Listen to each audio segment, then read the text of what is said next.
Just after midnight on January 24, 1961, the Cold War nearly crossed a line no enemy had intended to cross. Above the farms of eastern North Carolina, an American B-52 bomber was coming apart in the darkness.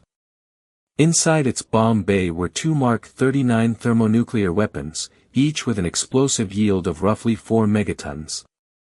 They were not training models or empty shells. They were real nuclear bombs, carried by an American aircraft over American soil. Within moments, both weapons fell from the sky.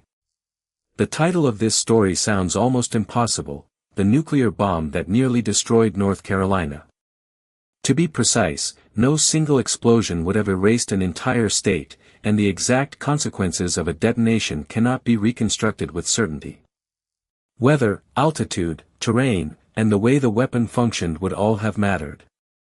But the declassified record supports something frightening enough without exaggeration. One of the bombs came extraordinarily close to completing the sequence required for a nuclear detonation, and only one crucial switch remained in the safe position.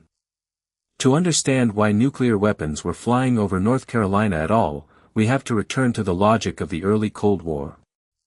American leaders feared that Soviet bombers or missiles might destroy nuclear forces before the United States could respond.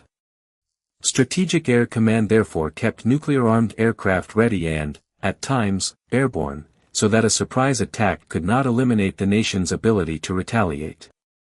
The strategy was designed to prevent war through constant readiness. But it also placed aircraft, crews, and live thermonuclear weapons inside a system where mechanical failure, bad weather, fatigue, or a single damaged component could create a disaster no enemy had ordered. The B-52G that night was connected to Seymour Johnson Air Force Base near Goldsboro. During aerial refueling over South Carolina, trouble developed inside the bomber's right wing. The aircraft later held offshore while the crew burned fuel and waited for technical guidance. Then it turned back toward the base. The crew was not returning from combat. No missile had been launched. No hostile aircraft was approaching. This was an airborne alert mission that had become an emergency. As the bomber prepared to land, the right wing suffered a major structural failure. At about 8,000 feet, the aircraft broke apart. The 8-man crew had only seconds to escape. 5 survived. 3 died. The wreckage scattered across rural Wayne County, and the two nuclear weapons separated from the disintegrating aircraft somewhere between roughly 2,000 and 10,000 feet above the ground. From that moment, the two bombs followed very different paths. One fell without its parachute opening. It struck the soft, waterlogged earth at tremendous speed, broke apart, and drove components deep into the ground. The other weapon behaved in a far more disturbing way. Its enormous parachute deployed, slowing its fall. It descended toward the countryside almost as though it had been intentionally released during a wartime bombing mission. That difference mattered because the weapon contained systems designed to recognize the conditions of a deliberate drop. According to the later Sandia analysis, the violent breakup of the aircraft pulled connections and removed safety pins. The deployment of the parachute activated additional parts of the weapon. In effect, the falling bomb began moving through much of its normal arming sequence, not because a crew had been ordered to attack, but because the destruction of the bomber accidentally created several of the same physical signals. The weapon reached the ground largely intact. It did not produce a nuclear explosion. For years, the public story emphasized that multiple safeguards had worked. But declassified Sandia reports revealed a far more alarming conclusion. The decisive barrier was the arm/safe switch, which remained in the safe position. Sandia's analysis stated that after the aircraft tore apart, the weapon proceeded through a normal sequence of events until that switch prevented detonation. The machine had not understood intention. It had only reacted to physical events. This is the heart of the Goldsboro story. Nuclear safety is often imagined as a wall built from many independent layers. But an accident can strike several layers at once. The same breakup that released the weapon also triggered actions that resembled an intentional drop. Systems that appeared separate on a diagram could be exposed to the same violent environment. The accident did not prove that every safeguard was useless. It proved that the final difference between safety and catastrophe might be far thinner than military planners, political leaders, or the public believed. Meanwhile, recovery teams faced a second crisis. The bomb that had fallen without a parachute had buried itself in muddy farmland. Military personnel excavated the site for weeks, but the wet ground made recovery increasingly difficult. The deeper they dug, the farther some components sank.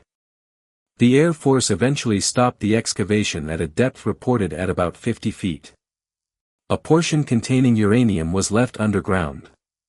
The federal government acquired control over part of the site to restrict future digging, and official accounts state that monitoring has found no detectable radiation hazard or groundwater contamination around the area. The contrast was extraordinary. One weapon came down by parachute, nearly intact, after advancing through much of an arming sequence. The other was shattered and partly swallowed by the earth. Neither detonated. Residents of the surrounding communities woke to wreckage, military personnel, restricted land, and only fragments of the truth. The event entered official language as a broken arrow, the military term for an accident involving nuclear weapons that does not create the risk of nuclear war. Goldsboro also exposed a deeper contradiction inside nuclear deterrence. The United States built its airborne alert system to guarantee control during the opening moments of a war. Yet the system itself created moments when control could be lost. Readiness required aircraft to fly. Flying created the possibility of accidents. Accidents placed nuclear weapons in abnormal environments. And early thermonuclear weapons could react to those abnormal environments in ways their designers had not fully controlled. The accident became part of a broader push to improve nuclear weapon safety. Engineers and officials strengthened the idea that a weapon should not merely be difficult to detonate accidentally. Its critical systems should remain isolated from accidental energy, fire, impact, and electrical signals. Later safety approaches placed greater emphasis on environmental sensing, stronger control mechanisms, and designs intended to ensure that abnormal conditions would disable a weapon rather than move it closer to detonation.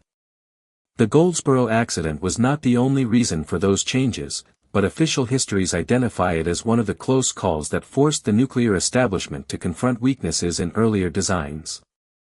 There is also an uncomfortable lesson in how this history became known. The full danger was not immediately explained to the public. Important technical reports remained classified, heavily censored, or scattered through government archives for decades. Only through declassification and historical research did a clearer picture emerge. Even now, some details are debated, and dramatic claims should be treated carefully. But the central conclusion is no longer rumor. One 4-megaton weapon went through the normal arming sequence far enough that a single safe position switch became the final effective barrier identified by investigators. Today, the landscape near Goldsboro does not look like the setting of a nuclear near-disaster. There is no crater from a thermonuclear explosion, no abandoned city, and no battlefield memorial visible from miles away. There are roads, fields, homes, and a historical marker using the restrained phrase, nuclear mishap. Beneath part of that ordinary ground, a remnant of the second weapon remains under government restriction. Above it exists an even more important remnant, the knowledge that technological systems can behave exactly as designed and still carry humanity toward an unintended catastrophe. The bomb did not explode. North Carolina survived the night without knowing how close the danger had come. But survival is not the same as proof that the system was safe. Goldsboro endures because a switch stayed in one position. That is the final and most unsettling truth of the story. During the Cold War, the world was not protected only by strategy, strength, or perfect control. Sometimes it was protected by a small mechanical barrier, buried inside a falling bomb, holding its place for just a few seconds longer.